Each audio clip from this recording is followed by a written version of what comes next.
What's up, YouTubers? This is your boy Big Metroid Fan 12 coming to you with another video game review.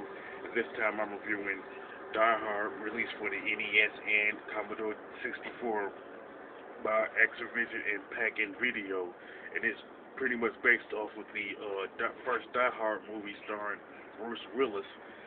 And the plot is pretty much similar to the movie, where a group of terrorists take people hostage in the Nakami Plaza in Los Angeles, while and they are led by Hans Gruber, while John McClane is visiting his wife there.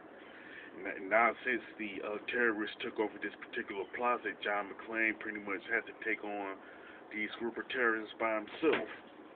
Now, Die Hard is kind of a open world game that takes place within the plaza, but for the most part, you play the game on the roof, on the fourth floor, and the 30th through 35th floor. So you have to go in between those particular spots in the game. Now, you do start off with a handgun, you know what I'm saying, but you do gather like weapons like the submachine gun, flashbang grenades, C4, a rocket, and stuff like that, you know.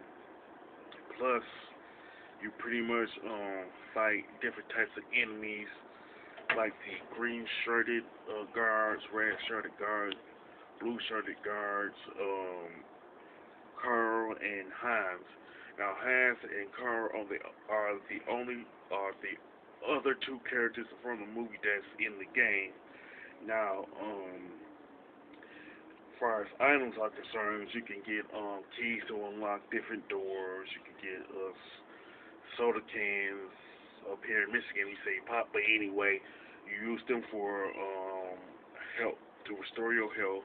You get first aid kits to restore your feet health.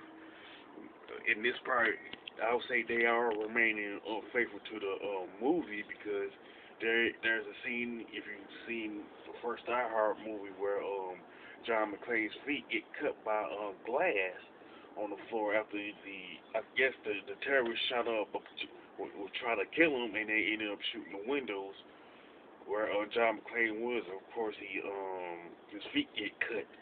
I don't think it happened just like that, but I'm basing it off of memory because I ain't seen the movie in a while.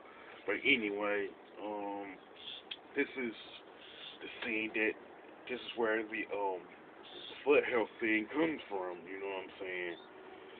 Now, there are some objectives that you can do during the course of the game that are optional, like calling the police, giving up the detonators, or doing the helicopter escape thing, you know. And there are multiple endings that will happen based on what you do in regards to those optional objectives and everything. And one thing you will notice about Die Hard for the NES, and probably the Commodore 64, is how hard the game is. Now, one thing, when you face the blue guards or the red guards, they'll shoot like multiple bullets at you when they first appear on the screen, but it makes it hard for you to get off a few shots to take them out. You know what I'm saying? Now, there are two difficulty settings, which are beginner and advanced, but it really don't make a difference. The game's gonna be hard either way. You know what I'm saying? Now, as far as the graphics and level design is concerned, they're okay.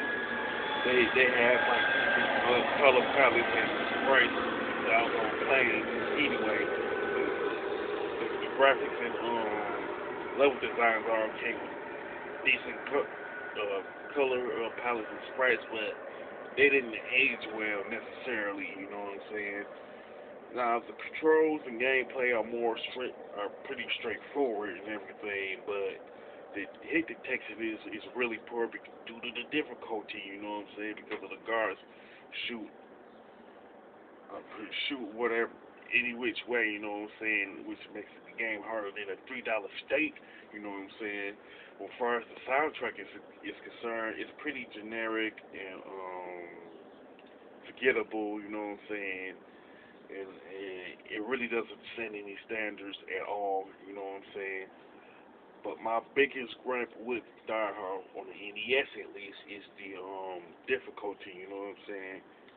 Because it's really hard to take out an enemy when they are shooting like 6 or 7 bullets at you, whether it's in an arc or a straight line. It's hard to really take them out when they're doing that, and it gets real harder if you have like 2 or 3 of them on you. You know what I'm saying? So it's hard to get a shot off, and it makes it more likelihood to die if you facing off against 3 or 4 enemies and stuff.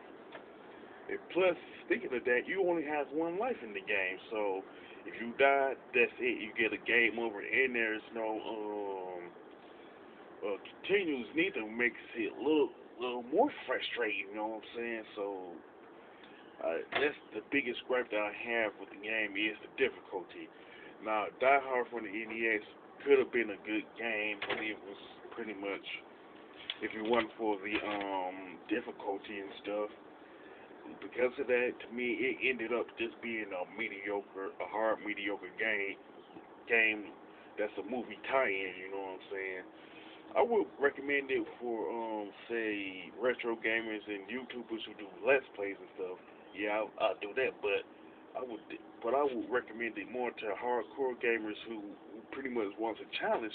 And Die Hard for the NES does that. You know what I'm saying? As far as the score, I definitely give it a 6 out of 10.